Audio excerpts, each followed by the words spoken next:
makes you decide to come here in the Philippines or retire in the Philippines? Not why you didn't go to Indonesia, Thailand, Mexico, like that? Well, for starters, a lot of it was the language. Mm-hmm. I took some Spanish when I was in high school, Mm-hmm. but I failed Spanish in high school because I couldn't roll my R. With that, hear that vibrating R, I can't do it.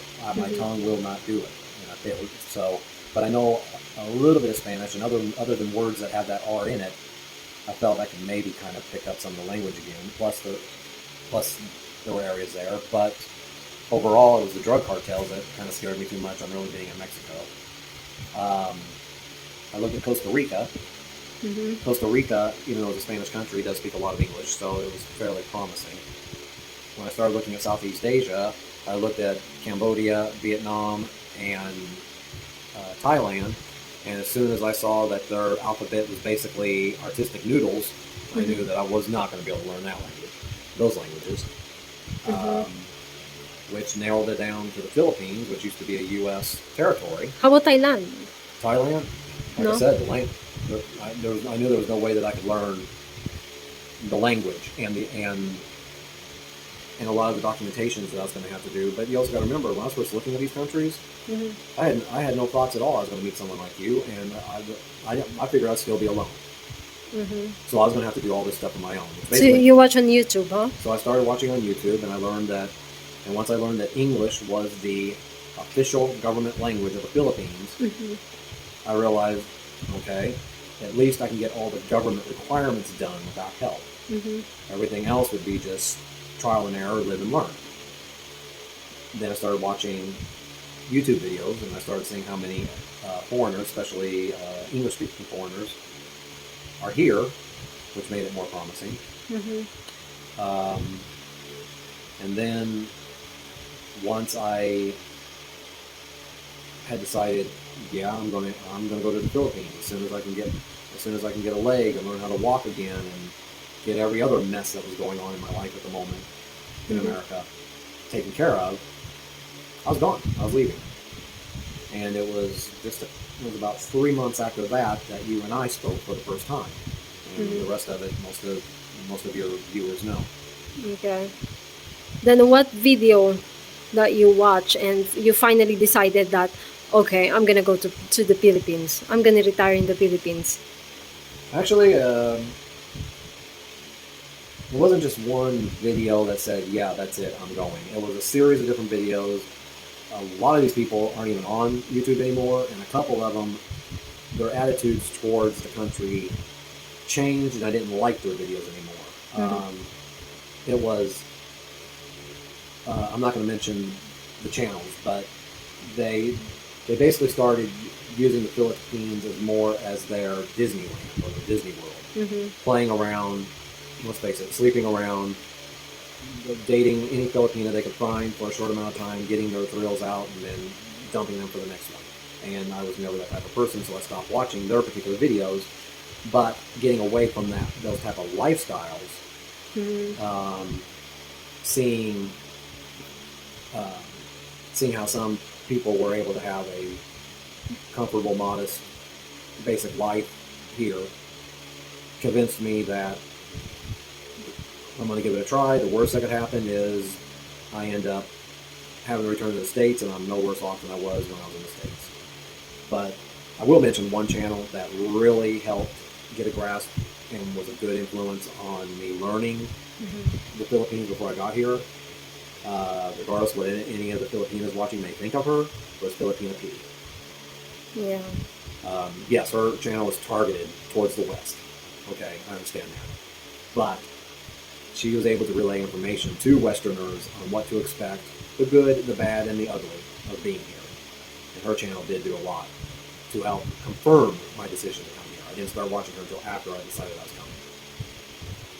So you're 2 years now, right? On April? Yeah, late April. Okay. So how's staying here in the Philippines so far? Are you still enjoying? It's been interesting. Yes, I'm still enjoying. Had a little bit of a rough go when I first got here, but a lot of that was acclimation and my body getting used to being in another country. things like the water and some of the foods and stuff like that. And then, of course, I had to get the eye surgery to get rid of the cataract. And then we had to find, then we wanted to find a little bigger place. And just within a few days of being in this new place, we realized that the owner of the house took every shortcut in the book to build it, and it was basically living in a brick oven. And we were going to leave at the end of our lease, but then the blood vessel broke in my eye, and we had to do 2 emergency trips to recover to one. And it made me realize, and you agreed with me, that we needed to just move here, so I'd be closer to the medical facility that I needed in my house.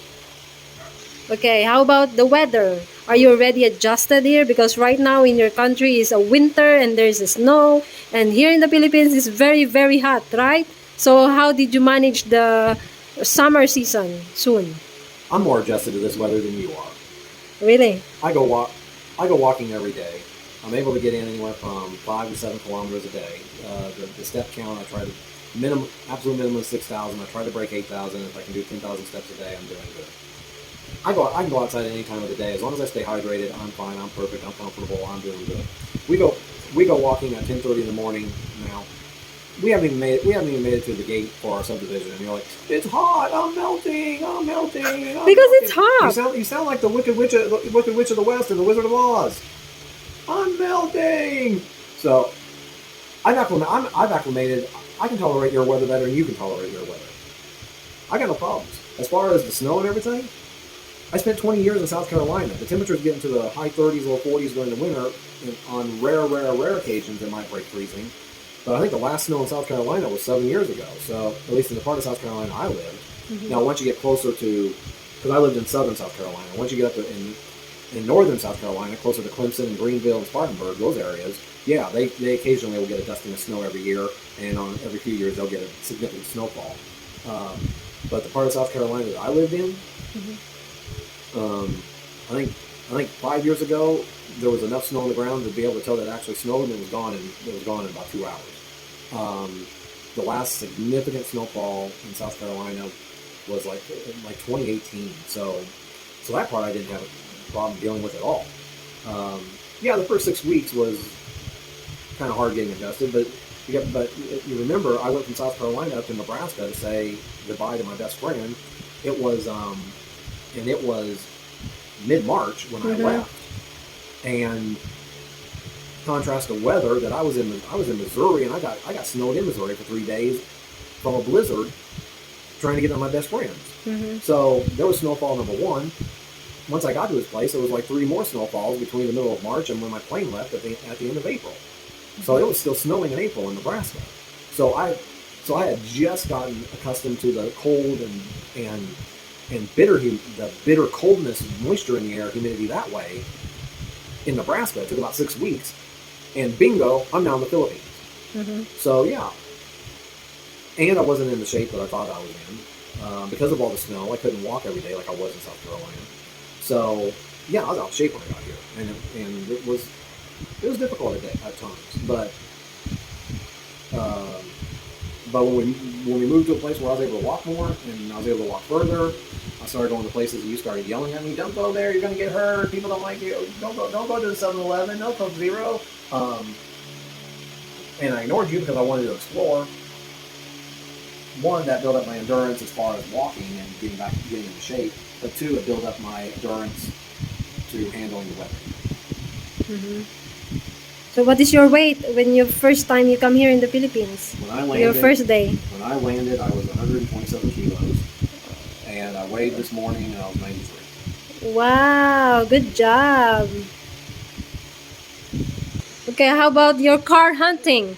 I see you've been hunting a lot of cars, and and also the Badja. So what makes you decide that you're gonna get a car here in the Philippines? That I told you don't get a car because there is a cheap only. The jeepney is only how much? 15 pesos per ride, and then you're planning to get a car.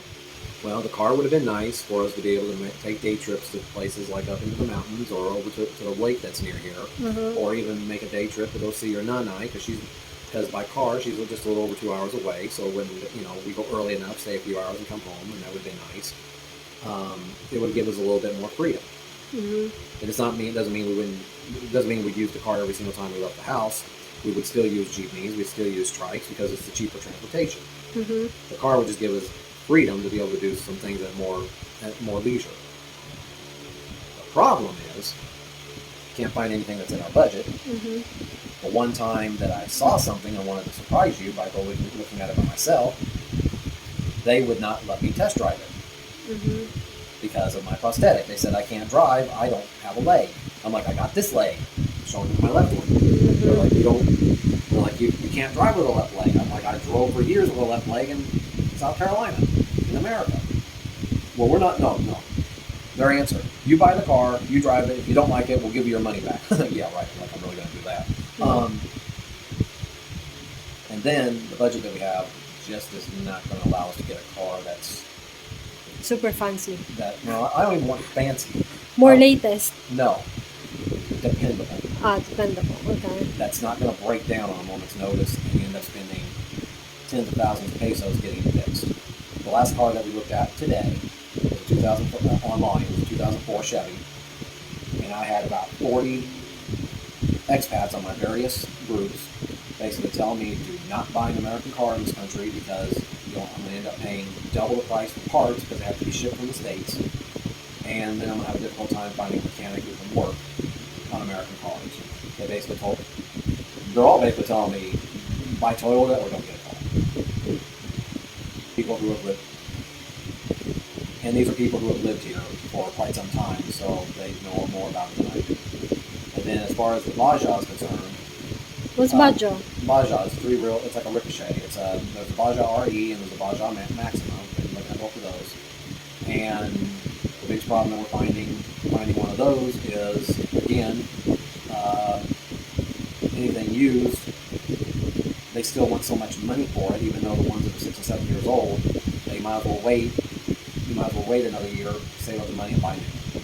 So for right now, the car searching has stopped. So are you done with the interrogation? Yes, I guess so. Okay. Bye. Bye. Thank you for watching.